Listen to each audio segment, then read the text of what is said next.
Macbeth is a tragedy by William Shakespeare. It is thought to have been first performed in 1606. It dramatizes the damaging physical and psychological effects of political ambition on those who seek power. Of all the plays that Shakespeare wrote during the reign of James I, Macbeth most clearly reflects his relationship with King James, patron of Shakespeare's acting company. It was first published in the folio of 1623, possibly from a prompt book, and is Shakespeare's shortest tragedy. A brave Scottish general named Macbeth receives a prophecy from a trio of witches that one day he will become King of Scotland. Consumed by ambition and spurred to action by his wife, Macbeth murders King Duncan and takes the Scottish throne for himself. He is then racked with guilt and paranoia. Forced to commit more and more murders to protect himself from enmity and suspicion, he soon becomes a tyrannical ruler. The bloodbath and consequent civil war swiftly take Macbeth and Lady Macbeth into the realms of madness and death. Shakespeare's source for the story is the account of Macbeth, King of Scotland, Macduff, and Duncan in Holinshed's Chronicles, a history of England, Scotland, and Ireland familiar to Shakespeare and his contemporaries, although the events in the play differ extensively from the history of the real Macbeth.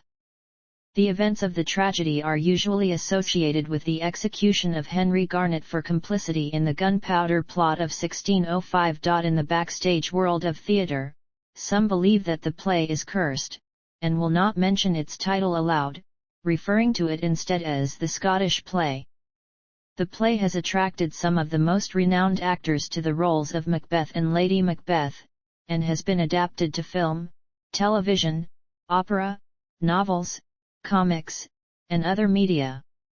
Characters. Plot. Act I. Amid thunder and lightning, three witches decide that their next meeting will be with Macbeth. In the following scene, a wounded sergeant reports to King Duncan of Scotland that his generals Banquo and Macbeth, the Thane of Glamis, have just defeated the allied forces of Norway and Ireland, who were led by the traitorous Macdonald and the Thane of Cawdor. Macbeth, the king's kinsman, is praised for his bravery and fighting prowess. In the following scene, Macbeth and Banquo discuss the weather and their victory. As they wander onto a heath, the three witches enter and greet them with prophecies. Though Banquo challenges them first, they address Macbeth, hailing him as Thane of Glamis, Thane of Cawdor, and that he will be king hereafter. Macbeth appears to be stunned to silence. When Banquo asks of his own fortunes, the witches respond paradoxically, saying that he will be less than Macbeth, yet happier, and less successful, yet more. He will father a line of kings, though he himself will not be one. While the two men wonder at these pronouncements, the witches vanish, and another Thane, Ross, arrives and informs Macbeth of his newly bestowed title, Thane of Cawdor. The first prophecy is thus fulfilled, and Macbeth, previously skeptical, immediately begins to harbor ambitions of becoming king. King Duncan welcomes and praises Macbeth and Banquo, and Duncan declares that he will spend the night at Macbeth's castle at Inverness. Duncan also names his son Malcolm as his heir. Macbeth sends a message ahead to his wife, Lady Macbeth, telling her about the witches' prophecies. Lady Macbeth suffers none of her husband's uncertainty and wishes him to murder Duncan in order to obtain kingship. When Macbeth arrives at Inverness, she overrides all of her husband's objections by challenging his manhood and successfully persuades him to kill the king that very night. He and Lady Macbeth plan to get Duncan's two chamberlains drunk so that they will black out. The next morning they will blame the chamberlains for the murder. Since the chamberlains would remember nothing whatsoever, they would be blamed for the deed. Act 2. While Duncan is asleep, Macbeth stabs him, despite his doubts and a number of supernatural portents, including a hallucination of a bloody dagger. He is so shaken that Lady Macbeth has to take charge. In accordance with her plan, she frames Duncan's sleeping servants for the murder by placing bloody daggers on them. Early the next morning, Lennox, a Scottish nobleman, and Macduff, the loyal Thane of Fife, arrive. A porter opens the gate and Macbeth leads them to the king's chamber, where Macduff discovers Duncan's body. Macbeth murders the guards to prevent them from professing their innocence, but claims he did so in a fit of anger over their misdeeds. Duncan's sons Malcolm and Denalban flee to England and Ireland, respectively, fearing that whoever killed Duncan desires their demise as well. The rightful heir's flight makes them suspects and Macbeth assumes the throne as the new king of Scotland as a kinsman of the dead king. Banquo reveals this to the audience, and while skeptical of the new king Macbeth, he remembers the witch's prophecy about how his own descendants would inherit the throne. This makes him suspicious of Macbeth. Act 3. Despite his success, Macbeth, also aware of this part of the prophecy, remains uneasy. Macbeth invites Banquo to a royal banquet, where he discovers that Banquo and his young son, Fleed, will be riding out that night. Fearing Banquo's suspicions, Macbeth arranges to have him murdered, by hiring 2 men to kill them, later sending a third murderer, presumably to ensure that the deed is completed. The assassins succeed in killing Banquo, but Fleed escapes. Macbeth becomes furious. He fears that his power remains insecure as long as an heir of Banquo remains alive. At the banquet, Macbeth invites his lords and Lady Macbeth to a night of drinking and merriment. Banquo's ghost enters and sits in Macbeth's place. Macbeth raves fearfully, startling his guests, as the ghost is visible only to him. The others panic at the sight of Macbeth raging at an empty chair, until a desperate Lady Macbeth tells them that her husband is merely afflicted with a familiar and harmless malady. The ghost departs and returns once more, causing the same riotous anger and fear in Macbeth. This time, Lady Macbeth tells the visitors to leave, and they do so. At the end, Hecate scolds the 3 weird sisters for helping Macbeth, especially without consulting her. Hecate instructs the witches to give Macbeth false security. Note that some scholars believe the Hecate scene was added in later. Act 4. Macbeth, disturbed, visits the 3 witches once more and asks them to reveal the truth of their prophecies to him. To answer his questions, they summon horrible apparitions, each of which offers predictions and further prophecies to put Macbeth's fears at rest. First, they conjure an armored head, which tells him to beware of Macduff. Second, a bloody child tells him that no one born of a woman will be able to harm him.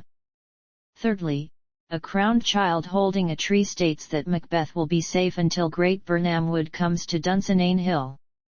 Macbeth is relieved and feels secure because he knows that all men are born of women and forests cannot possibly move. Macbeth also asks whether Banquo's sons will ever reign in Scotland, to which the witches conjure a procession of 8 crowned kings, all similar in appearance to Banquo, and the last carrying a mirror that reflects even more kings. Macbeth realizes that these are all Banquo's descendants having acquired kingship in numerous countries.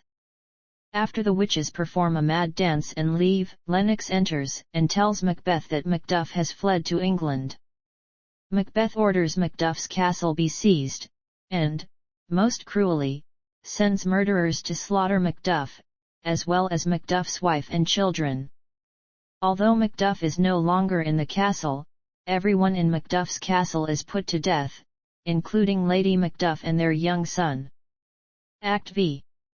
Lady Macbeth becomes racked with guilt from the crimes she and her husband have committed. At night, in the king's palace at Dunsinane, a doctor and a gentlewoman discuss Lady Macbeth's strange habit of sleepwalking. Suddenly, Lady Macbeth enters in a trance with a candle in her hand. Bemoaning the murders of Duncan, Lady Macduff, and Banquo, she tries to wash off imaginary bloodstains from her hands, all the while speaking of the terrible things she knows she pressed her husband to do. She leaves, and the doctor and gentlewoman marvel at her descent into madness. In England, Macduff is informed by Ross that his castle is surprised, wife and babes/savagely slaughtered. When this news of his family's execution reaches him, Macduff is stricken with grief and vows revenge. Prince Malcolm, Duncan's son, has succeeded in raising an army in England, and Macduff joins him as he rides to Scotland to challenge Macbeth's forces. The invasion has the support of the Scottish nobles, who are appalled and frightened by Macbeth's tyrannical and murderous behaviour. Malcolm leads an army, along with Macduff and Englishman Siward, the Earl of Northumberland, against Dunsinane Castle. While encamped in Burnham Wood, the soldiers are ordered to cut down and carry tree branches to camouflage their numbers. Before Macbeth's opponents arrive, he receives news that Lady Macbeth has killed herself, causing him to sink into a deep and pessimistic despair and deliver his "tomorrow, and tomorrow, and tomorrow" soliloquy. Though he reflects on the brevity and meaninglessness of life, he nevertheless awaits the English and fortifies Dunsinane. He is certain that the witch's prophecies guarantee his invincibility, but is struck with fear when he learns that the English army is advancing on Dunsinane shielded with boughs cut from Burnham Wood, in apparent fulfillment of one of the prophecies. A battle culminates in Macduff's confrontation with Macbeth, who kills young Siward in combat. The English forces overwhelm his army and castle. Macbeth boasts that he has no reason to fear Macduff, for he cannot be killed by any man born of woman. Macduff declares that he was from his mother's womb/untimely ripped, and is not of woman born, fulfilling the second prophecy. Macbeth realizes too late that he has misinterpreted the witch's words. Though he realizes that he is doomed, and despite Macduff urging him to yield, he is unwilling to surrender and continues fighting. Macduff kills and beheads him, thus fulfilling the remaining prophecy. Macduff carries Macbeth's head on stage and Malcolm discusses how order has been restored. His last reference to Lady Macbeth, however, reveals 'tis thought, by self and violent hands took off her life, but the method of her suicide is undisclosed. Malcolm, now the King of Scotland, declares his benevolent intentions for the country and invites all to see him crowned at Scone. Was known to the audience of Shakespeare's time to be true. James VI of Scotland was supposedly a descendant of Banquo. Sources. A principal source comes from the Demonology of King James published in 1597, which included a news pamphlet titled News from Scotland that detailed the famous North Berwick witch trials of 1590. The publication of Demonology came just a few years before the tragedy of Macbeth, with the themes and setting in a direct and comparative contrast with King James' personal obsessions with witchcraft, which developed following his conclusion that the stormy weather that threatened his passage from Denmark to Scotland was a targeted attack. Not only did the subsequent trials take place in Scotland, the women accused were recorded, under torture, of having conducted rituals with the same mannerisms as the three witches. One of the evidenced passages is referenced when the women under trial confessed to attempt the use of witchcraft to raise a tempest and sabotage the boat King James and his queen were on board during their return trip from Denmark. The three witches discuss the raising of winds at sea in the opening lines of Act 1 Scene 3. Macbeth has been compared to Shakespeare's Antony and Cleopatra.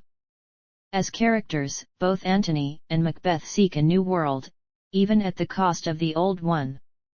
Both fight for a throne and have a nemesis to face to achieve that throne. For Antony, the nemesis is Octavius; for Macbeth, it is Banquo. At one point Macbeth even compares himself to Antony, saying under Banquo / my genius is rebuked, as it is said / Mark Antony's was by Caesar. Lastly, both plays contain powerful and manipulative female figures, Cleopatra and Lady Macbeth. Shakespeare borrowed the story from several tales in Holinshed's Chronicles, a popular history of the British Isles well known to Shakespeare and his contemporaries. In Chronicles, a man named Donwald finds several of his family put to death by his king, Duff, for dealing with witches. After being pressured by his wife, he and 4 of his servants kill the king in his own house. In Chronicles, Macbeth is portrayed as struggling to support the kingdom in the face of King Duncan's ineptitude. He and Banquo meet the 3 witches, who make exactly the same prophecies as in Shakespeare's version. Macbeth and Banquo then together plot the murder of Duncan, at Lady Macbeth's urging. Macbeth has a long, 10-year reign before eventually being overthrown by Macduff and Malcolm. The parallels between the 2 versions are clear. However, some scholars think that George Buchanan's Rerum Scoticarum Historia matches Shakespeare's version more closely. Buchanan's work was available in Latin in Shakespeare's day. No medieval account of the reign of Macbeth mentions the Weird Sisters, Banquo, or Lady Macbeth, and with the exception of the latter none actually existed. The characters of Banquo, the Weird Sisters, and Lady Macbeth were first mentioned in 1527 by a Scottish historian Hector Boece in his book Historia Gentis Scotorum, who wanted to denigrate Macbeth in order to strengthen the claim of the House of Stuart to the Scottish throne. Boece portrayed Banquo as an ancestor of the Stuart kings of Scotland, adding in a prophecy that the descendants of Banquo would be the rightful kings of Scotland, while the Weird Sisters served to give a picture of King Macbeth as gaining the throne via dark supernatural forces. Macbeth did have a wife, but it is not clear if she was as power-hungry and ambitious as Boece portrayed her, which served his purpose of having even Macbeth realize he lacked a proper claim to the throne, and only took it at the urging of his wife. Holinshed accepted Boece's version of Macbeth's reign at face value and included it in his chronicles. Shakespeare saw the dramatic possibilities in the story as related by Holinshed, and used it as the basis for the play. No other version of the story has Macbeth kill the king in Macbeth's own castle. Scholars have seen this change of Shakespeare's as adding to the darkness of Macbeth's crime as the worst violation of hospitality. Versions of the story that were common at the time had Duncan being killed in an ambush at Inverness, not in a castle. Shakespeare conflated the story of Donwald and King Duff in what was a significant change to the story. Shakespeare made another important change. In Chronicles, Banquo is an accomplice in Macbeth's murder of King Duncan, and plays an important part in ensuring that Macbeth, not Malcolm, takes the throne in the coup that follows. In Shakespeare's day, Banquo was thought to be an ancestor of the Stuart King James I. The Banquo portrayed in earlier sources is significantly different from the Banquo created by Shakespeare. Critics have proposed several reasons for this change. First, to portray the king's ancestor as a murderer would have been risky. Other authors of the time who wrote about Banquo, such as Jean de Scalendra in his Stuartide, also changed history by portraying Banquo as a noble man, not a murderer, probably for the same reasons. Second, Shakespeare may have altered Banquo's character simply because there was no dramatic need for another accomplice to the murder. There was, however, a need to give a dramatic contrast to Macbeth, a role which many scholars argue is filled by Banquo. Other scholars maintain that a strong argument can be made for associating the tragedy with the gunpowder plot of 1605. As presented by Harold Bloom in 2008, scholars cite the existence of several topical references in Macbeth to the events of that year, namely the execution of the father Henry Garnet for his alleged complicity in the gunpowder plot of 1605, as referenced in the Porter's scene. Those arrested for their role in the gunpowder plot refused to give direct answers to the questions posed to them by their interrogators, which reflected the influence of the Jesuit practice of equivocation. Shakespeare, by having Macbeth say that demons palter, in a double sense, and keep the promise to our ear and break it to our hope, confirmed James's belief that equivocation was a wicked practice, which reflected in turn the wickedness of the Catholic Church. Garnet had in his possession a treatise on equivocation, and in the play the Weird Sisters often engage in equivocation, for instance telling Macbeth that he could never be overthrown until Great Birnan Wood to High Dunsinane Hill shall come. Macbeth interprets the prophecy as meaning never, but in fact, the three sisters refer only to branches of the trees of Great Burnham coming to Dunsinane Hill. The inspiration for this prophecy may have originated with the Battle of Droise. Both that battle and Macbeth may have, in turn, inspired J.R.R. Tolkien's tree herders, the Ents in his novels The Lord of the Rings. Date and text. Macbeth cannot be dated precisely, but it is usually taken to be contemporaneous to the other canonical tragedies, Hamlet, Othello, and King Lear. While some scholars have placed the original writing of the play as early as 1599, most believe that the play is unlikely to have been composed earlier than 1603, as the play is widely seen to celebrate King James' ancestors and the Stuart accession to the throne in 1603, suggesting that the parade of 8 kings which the witches show Macbeth in a vision in Act 4 is a compliment to King James. Many scholars think the play was written in 1606 in the aftermath of the Gunpowder Plot, citing possible internal allusions to the 1605 plot and its ensuing trials.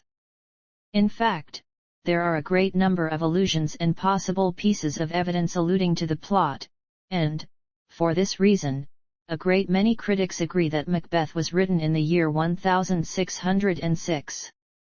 Lady Macbeth's instructions to her husband, "Look like the innocent flower, but be the serpent under tea," may be an allusion to a medal that was struck in 1605 to commemorate King James' escape that depicted a serpent hiding among lilies and roses. Particularly, the porter's speech in which he welcomes an equivocator, a farmer, and a tailor to hell, has been argued to be an allusion to the March 28, 1606 trial and execution on May 3, 1606 of the Jesuit Henry Garnet, who used the alias Farmer, with equivocator referring to Garnet's defense of equivocation.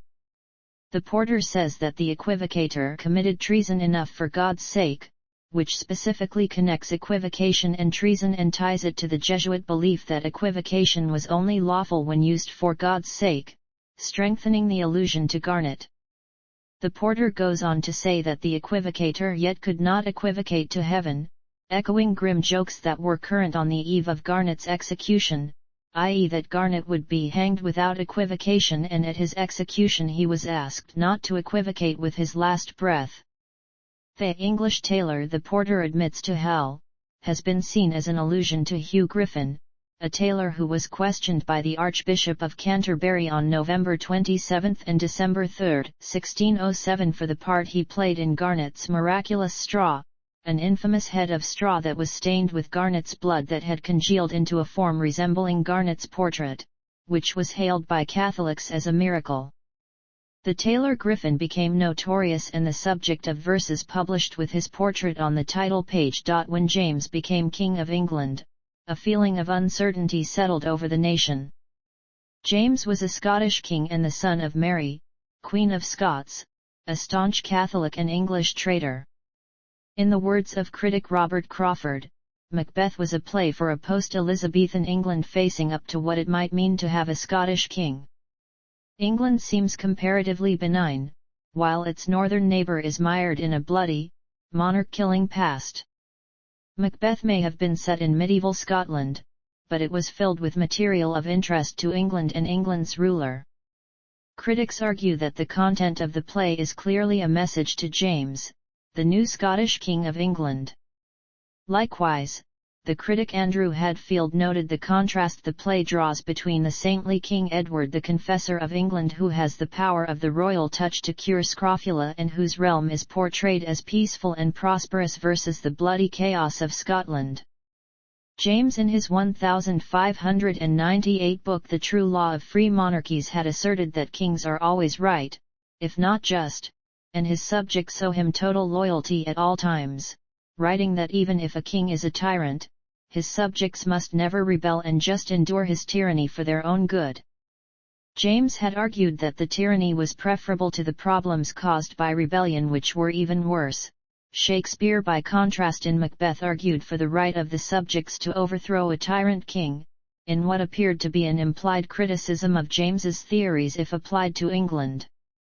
Hadfield also noted a curious aspect of the play in that it implies that primogeniture is the norm in Scotland, but Duncan has to nominate his son Malcolm to be his successor while Macbeth is accepted without protest by the Scottish lairds as their king despite being an usurper. Hadfield argued this aspect of the play with the Thanes apparently choosing their king was a reference to the Stuart claim to the English throne, and the attempts of the English Parliament to block the succession of James's Catholic mother, Mary, Queen of Scots, from succeeding to the English throne.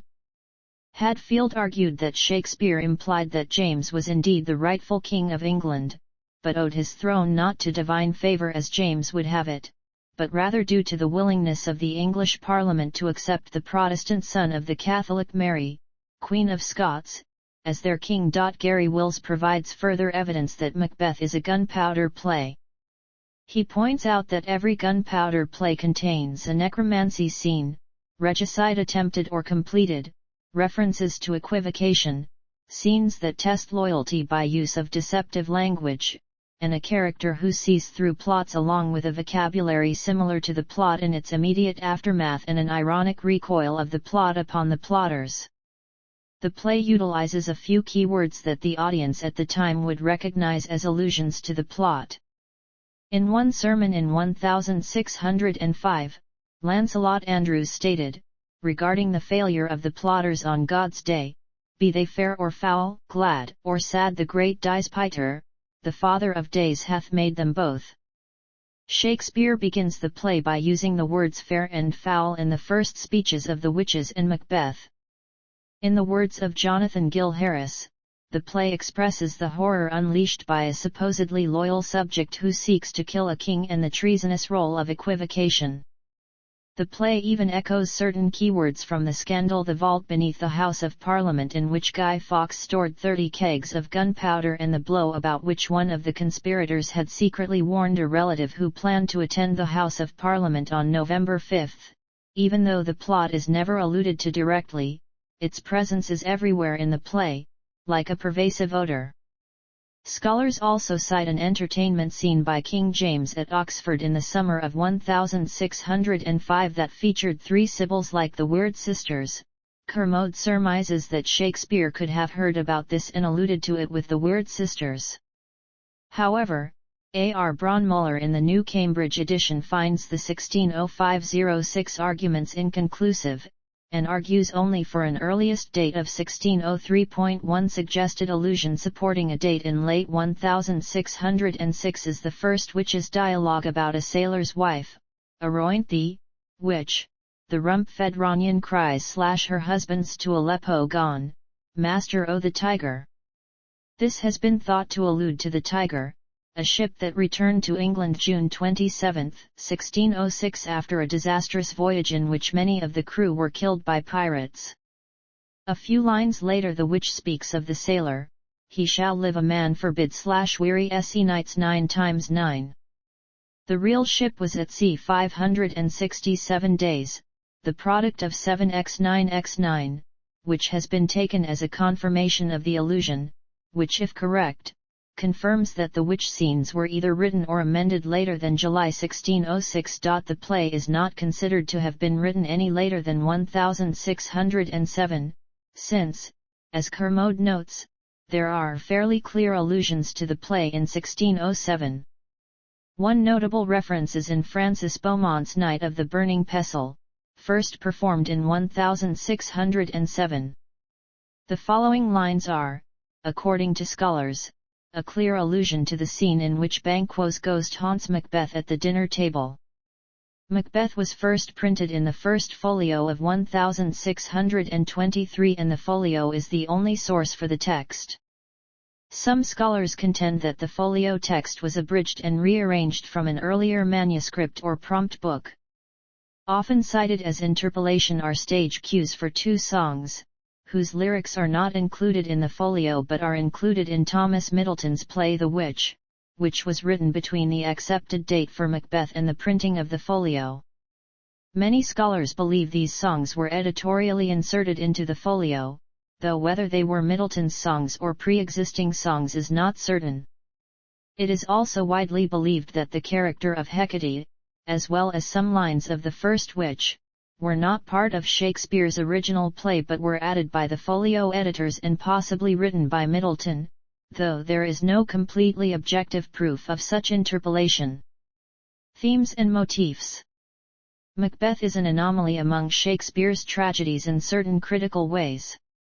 It is short, more than 1,000 lines shorter than Othello and King Lear, and only slightly more than half as long as Hamlet. This brevity has suggested to many critics that the received version is based on a heavily cut source, perhaps a prompt book for a particular performance. This would reflect other Shakespeare plays existing in both quarto and the folio, where the quarto versions are usually longer than the folio versions.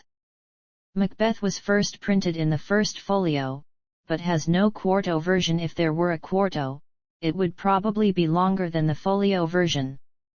That brevity has also been connected to other unusual features, the fast pace of the first act, which has seemed to be stripped for action, the comparative flatness of the characters other than Macbeth, and the oddness of Macbeth himself compared with other Shakespearean tragic heroes.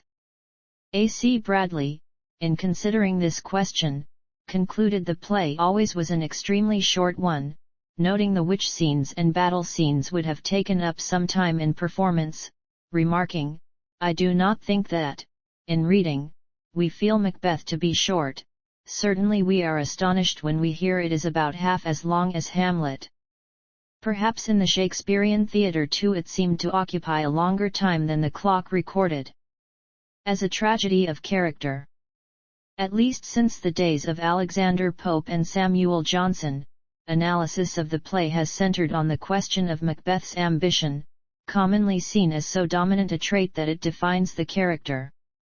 Johnson asserted that Macbeth, though esteemed for his military bravery, is wholly reviled. This opinion recurs in critical literature, and, according to Caroline Spurgeon, is supported by Shakespeare himself, who apparently intended to degrade his hero by vesting him with clothes unsuited to him and to make Macbeth look ridiculous by several exaggerations he applies.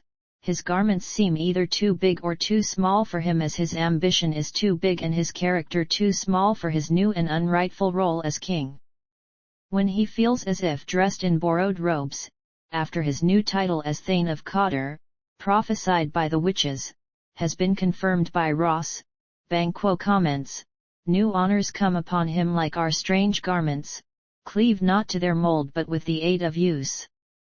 And, at the end, when the tyrant is at bay at Dunsinane, Caithness sees him as a man trying in vain to fasten a large garment on him with too small a belt. He cannot buckle his distempered cause within the belt of rule, while Angus sums up what everybody thinks ever since Macbeth's accession to power. Now does he feel his title hang loose about him, like a giant's robe upon a dwarfish thief. Like Richard III, but without that character's perversely appealing exuberance, Macbeth wades through blood until his inevitable fall. As Kenneth Muir writes, Macbeth has not a predisposition to murder, he has merely an inordinate ambition that makes murder itself seem to be a lesser evil than failure to achieve the crown. Some critics, such as E. Stahl, explain this characterization as a holdover from Senecan or medieval tradition. Shakespeare's audience, in this view, expected villains to be wholly bad, and Senecan style, far from prohibiting a villainous protagonist, all but demanded it.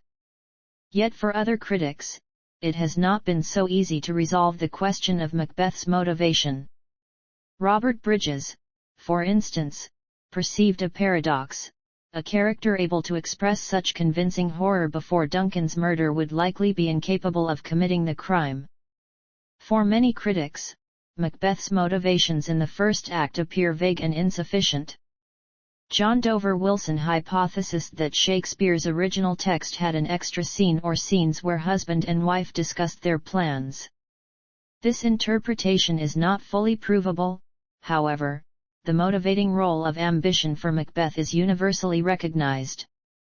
The evil actions motivated by his ambition seem to trap him in a cycle of increasing evil, as Macbeth himself recognizes, "I am in blood step D in so far that, should I wade no more, returning were as tedious as go o'er.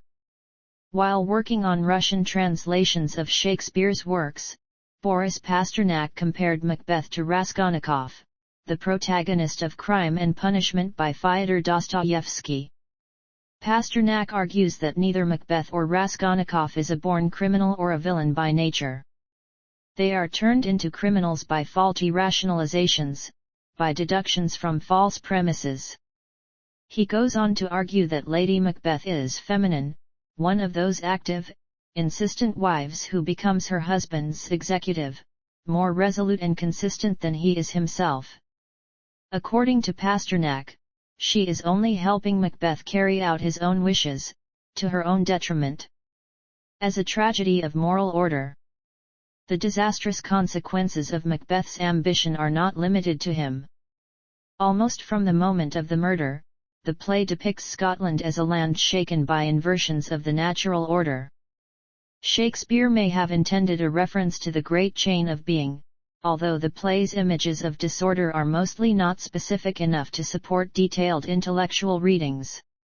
He may also have intended an elaborate compliment to James's belief in the divine right of kings, although this hypothesis, outlined at greatest length by Henry N. Paul, is not universally accepted.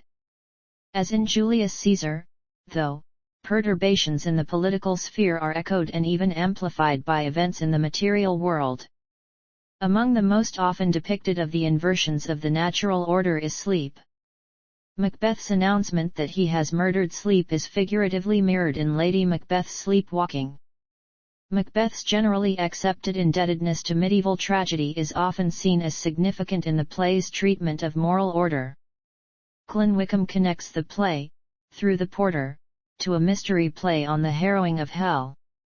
Howard Fulperin argues that the play has a more complex attitude toward orthodox Christian tragedy than is often admitted. He sees a kinship between the play and the tyrant plays within the medieval liturgical drama. The theme of androgyny is often seen as a special aspect of the theme of disorder.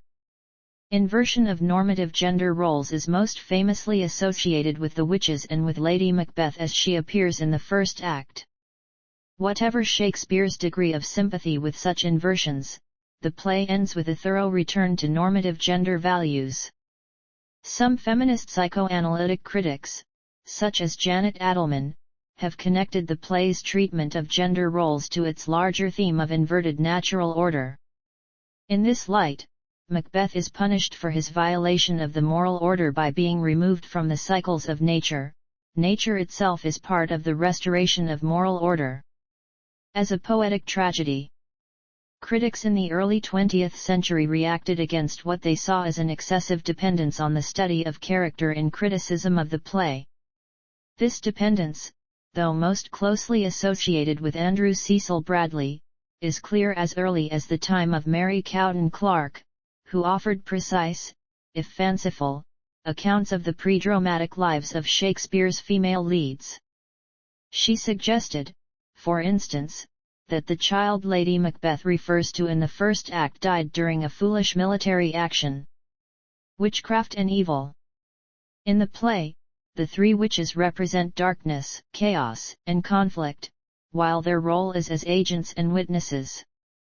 Their presence communicates treason and impending doom. During Shakespeare's day, witches were seen as worse than rebels, the most notorious traitor and rebel that can be. They were not only political traitors, but spiritual traitors as well. Much of the confusion that springs from them comes from their ability to straddle the play's borders between reality and the supernatural. They are so deeply entrenched in both worlds that it is unclear whether they control fate, or whether they are merely its agents. They defy logic, not being subject to the rules of the real world. The witches' lines in the first act, "Fair is foul, and foul is fair," hover through the fog and filthy air, are often said to set the tone for the rest of the play by establishing a sense of confusion. Indeed, the play is filled with situations where evil is depicted as good, while good is rendered evil. The line double toil and trouble, communicates the witches' intent clearly: they seek only trouble for the mortals around them. The witch's spells are remarkably similar to the spells of the witch Medusa in Anthony Munday's play Fideli and Fortunio published in 1584, and Shakespeare may have been influenced by these. While the witches do not tell Macbeth directly to kill King Duncan, they use a subtle form of temptation when they tell Macbeth that he is destined to be king. By placing this thought in his mind, they effectively guide him on the path to his own destruction. This follows the pattern of temptation used at the time of Shakespeare. First, they argued, a thought is put in a man's mind, then the person may either indulge in the thought or reject it. Macbeth indulges in it, while Banquo rejects. According to J. A. Bryant, Jr., Macbeth also makes use of biblical parallels, notably between King Duncan's murder and the murder of Christ. No matter how one looks at it, whether as history or as tragedy, Macbeth is distinctively Christian. One may simply count the biblical allusions as Richmond Noble has done. One may go further and study the parallels between Shakespeare's story and the Old Testament stories of Saul and Jezebel as Miss Jane H. Jack has done, or one may examine with W. C. Curry the progressive degeneration of Macbeth from the point of view of medieval theology. Superstition and the Scottish play.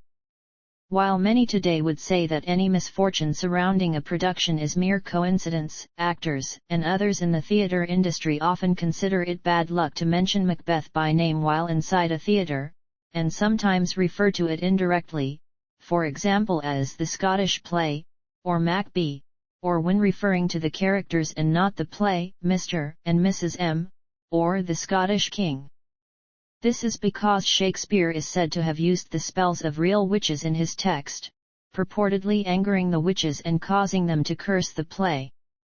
Thus, to say the name of the play inside a theatre is believed to doom the production to failure, and perhaps cause physical injury or death to cast members. There are stories of accidents, misfortunes, and even deaths taking place during runs of Macbeth. According to the actor Sir Donald Sinden, in his Sky Arts TV series Great West End Theatres, contrary to popular myth, Shakespeare's tragedy Macbeth is not the unluckiest play as superstition likes to portray it.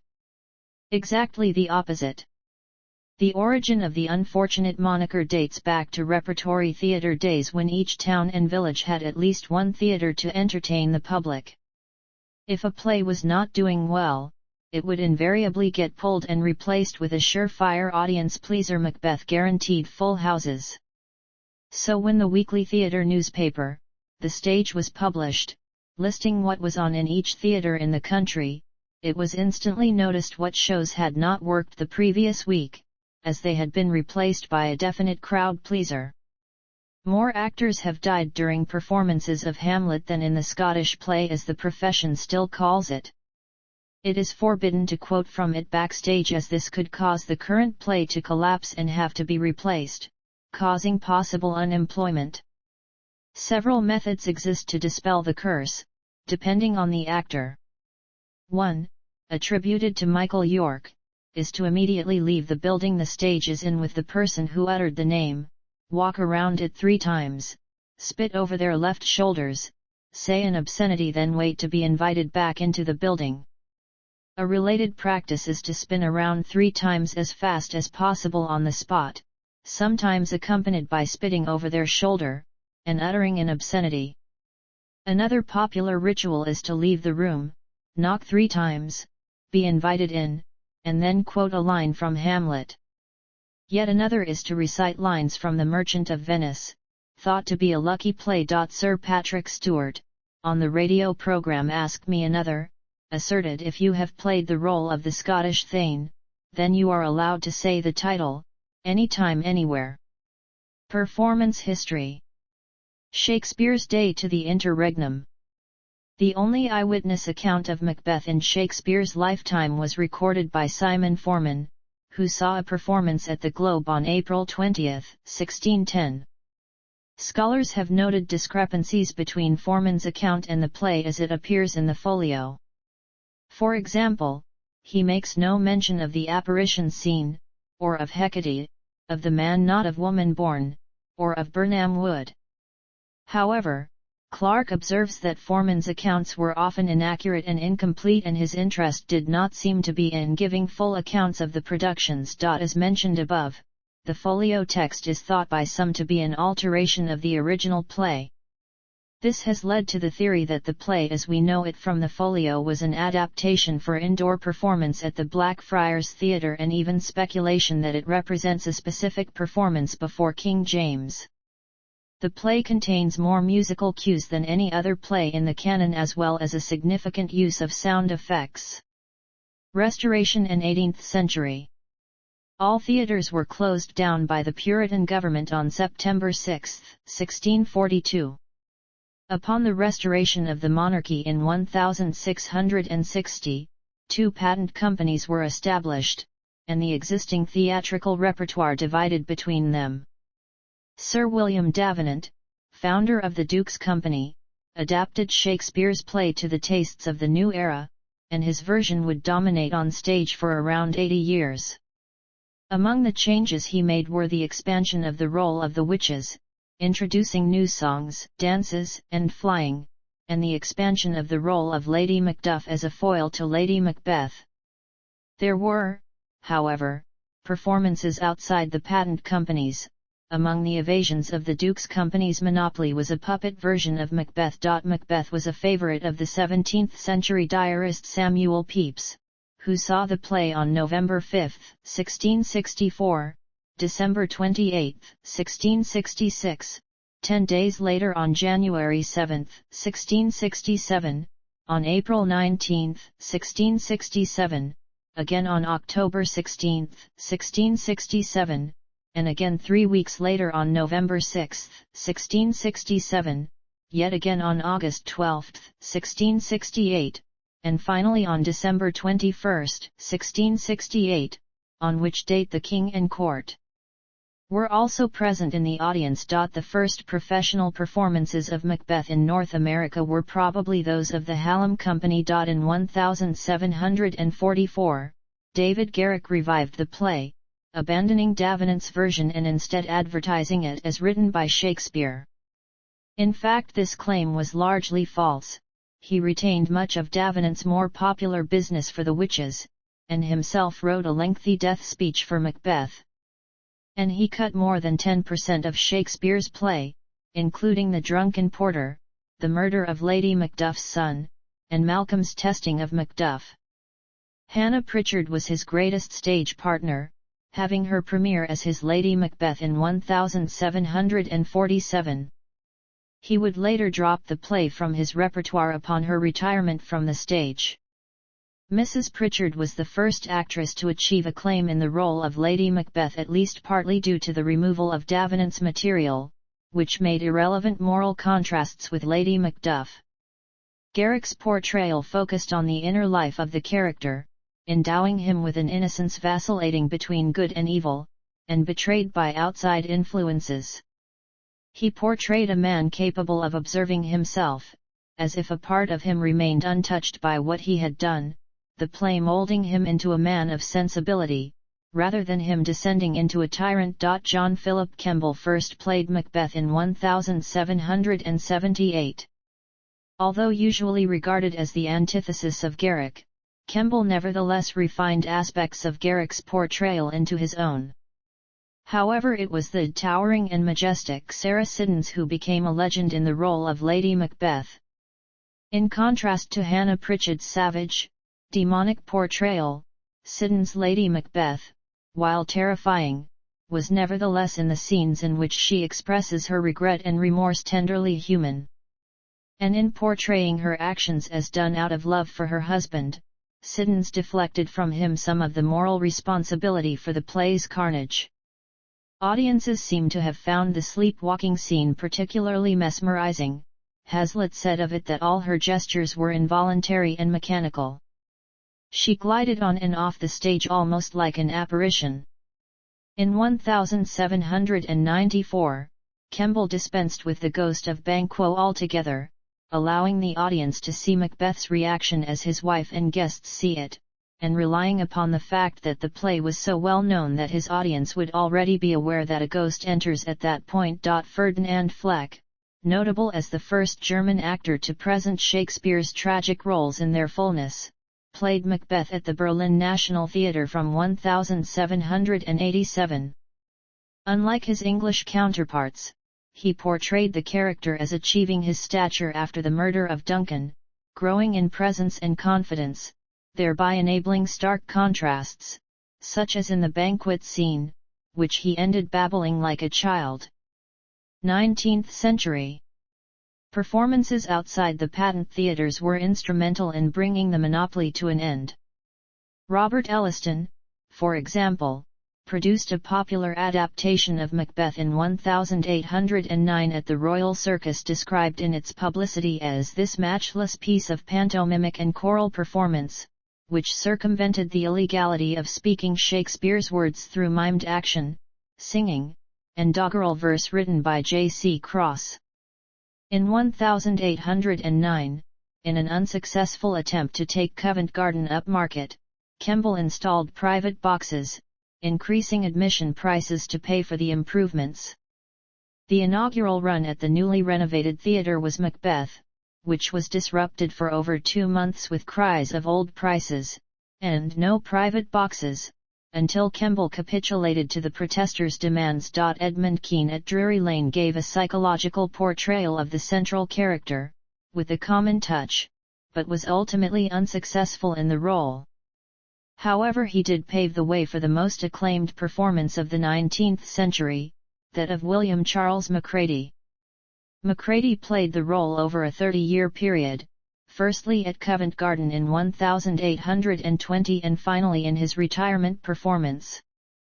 Although his playing evolved over the years, it was noted throughout for the tension between the idealistic aspects and the weaker, venal aspects of Macbeth's character.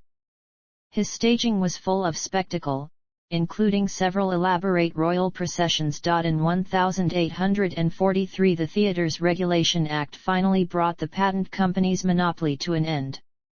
From that time until the end of the Victorian era, London theatre was dominated by the actor-managers, and the style of presentation was pictorial proscenium stages filled with spectacular stage pictures, often featuring complex scenery, large casts in elaborate costumes, and frequent use of tableaux vivants. Charles Kean, at London's Princesses Theatre from 1850 to 1859, took an antiquarian view of Shakespeare performance, setting his Macbeth in a historically accurate 11th century Scotland. His leading lady, Ellen Tree, created a sense of the character's inner life, the Times critic saying the countenance which she assumed, when luring on Macbeth in his course of crime, was actually appalling in intensity, as if it denoted a hunger after guilt. At the same time, special effects were becoming popular. For example, in Samuel Phelps' Macbeth, the witches performed behind green gauze, enabling them to appear and disappear using stage lighting. In 1849, rival performances of the play sparked the Astor Place riot in Manhattan. The popular American actor Edwin Forrest, whose Macbeth was said to be like the ferocious chief of a barbarous tribe, played the central role at the Broadway theatre to popular acclaim, while the cerebral and patrician English actor Macready, playing the same role at the Astor Place Opera House, suffered constant heckling. The existing enmity between the two men was taken up by Forrest's supporters formed from the working class and lower middle class and anti-British agitators, keen to attack the upper-class pro-British patrons of the Opera House and the colonially minded Macready. Nevertheless, Macready performed the role again 3 days later to a packed house while an angry mob gathered outside. The militia tasked with controlling the situation fired into the mob. In total, 31 rioters were killed and over 100 injured. Charlotte Cushman is unique among 19th-century interpreters of Shakespeare in achieving stardom in roles of both genders. Her New York debut was as Lady Macbeth in 1836, and she would later be admired in London in the same role in the mid-1840s. Helen Fawcett was considered the embodiment of early Victorian notions of femininity. but for this reason she largely failed when she eventually played Lady Macbeth in 1864. Her serious attempt to embody the coarser aspects of Lady Macbeth's character jarred harshly with her public image. Adelaide Ristori, the great Italian actress, brought her Lady Macbeth to London in 1863 in Italian, and again in 1873 in an English translation cut in such a way as to be, in effect, Lady Macbeth's tragedy. Henry Irving was the most successful of the late Victorian actor-managers, but his Macbeth failed to curry favour with audiences. His desire for psychological credibility reduced certain aspects of the role. He described Macbeth as a brave soldier but a moral coward, and played him untroubled by conscience, clearly already contemplating the murder of Duncan before his encounter with the witches. Irving's leading lady was Ellen Terry, but her Lady Macbeth was unsuccessful with the public, for whom a century of performances influenced by Sarah Siddons had created expectations at odds with Terry's conception of the role. Late 19th century European Macbeths aimed for heroic stature, but at the expense of subtlety. Tommaso Salvini in Italy and Adalbert Matkowski in Germany were said to inspire awe, but elicited little pity. 20th century to present. Two developments changed the nature of Macbeth performance in the 20th century. First, developments in the craft of acting itself, especially the ideas of Stanislavski and Brecht, and second, the rise of the dictator as a political icon. The latter has not always assisted the performance. It is difficult to sympathize with a Macbeth based on Hitler, Stalin, or Idi Amin. Barry Jackson, at the Birmingham Repertory Theatre in 1923, was the first of the 20th century directors to costume Macbeth in modern dress. In 1936, a decade before his film adaptation of the play, Orson Welles directed Macbeth for the Negro Theatre Unit of the Federal Theatre Project at the Lafayette Theatre in Harlem, using black actors and setting the action in Haiti, with drums and voodoo rites to establish the witches' scenes. The production, dubbed the Voodoo Macbeth, proved inflammatory in the aftermath of the Harlem riots, accused of making fun of black culture and as a campaign to burlesque Negroes, until Welles persuaded crowds that his use of black actors and voodoo made important cultural statements. A performance which is frequently referenced as an example of the play's curse was the outdoor production directed by Burgess Meredith in 1953 in the British colony of Bermuda, starring Charlton Heston.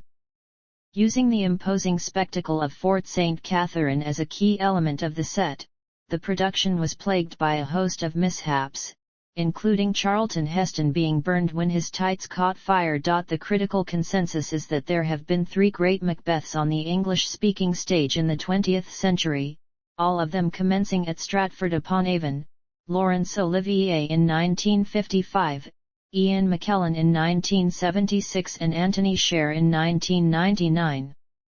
Oliver's portrayal was immediately hailed as a masterpiece. Kenneth Tynan expressed the view that it succeeded because Olivier built the role to a climax at the end of the play, whereas most actors spend all they have in the first two acts. The play caused grave difficulties for the Royal Shakespeare Company, especially at the Shakespeare Memorial Theatre. Peter Hall's 1967 production was an acknowledged disaster, with the use of real leaves from Birnam Wood getting unsolicited first-night laughs, and Trevor Nunn's 1974 production was an over-elaborate religious spectacle. But Nunn achieved success for the RSC in his 1976 production at the Intimate Other Place, with Ian McKellen and Judi Dench in the central roles. A small cast worked within a simple circle, and McKellen's Macbeth had nothing noble or likable about him, being a manipulator in a world of manipulative characters.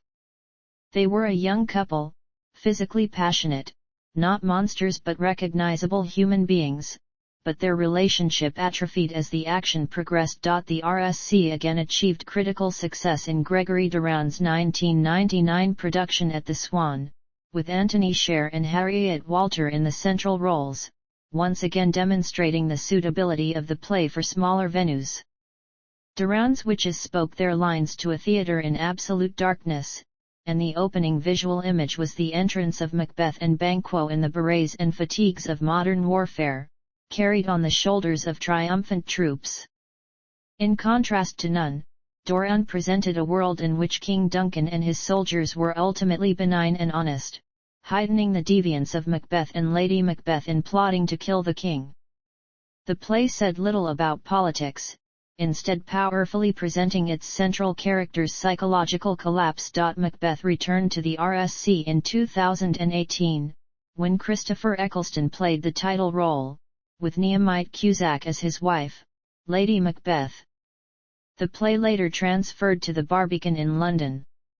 In Soviet-controlled Prague in 1977, faced with the illegality of working in theatres, Pavel Kout adapted Macbeth into a 75-minute abridgment for 5 actors, suitable for bringing a show in a suitcase to people's homes. Spectacle was unfashionable in Western theatre throughout the 20th century. In East Asia, however, spectacular productions have achieved great success, including Yukio Ninagawa's 1980 production with Masan Tsukayama as Macbeth, set in the 16th century Japanese Civil War. The same director's tour of London in 1987 was widely praised by critics, even though they were unable to understand the significance of Macbeth's gestures, the huge Buddhist altar dominating the set, or the petals falling from the cherry trees. Su Xiaohong's 1980 Central Academy of Drama production in Beijing made every effort to be unpolitical, yet audiences still perceived correspondences between the central character and Mao Zedong.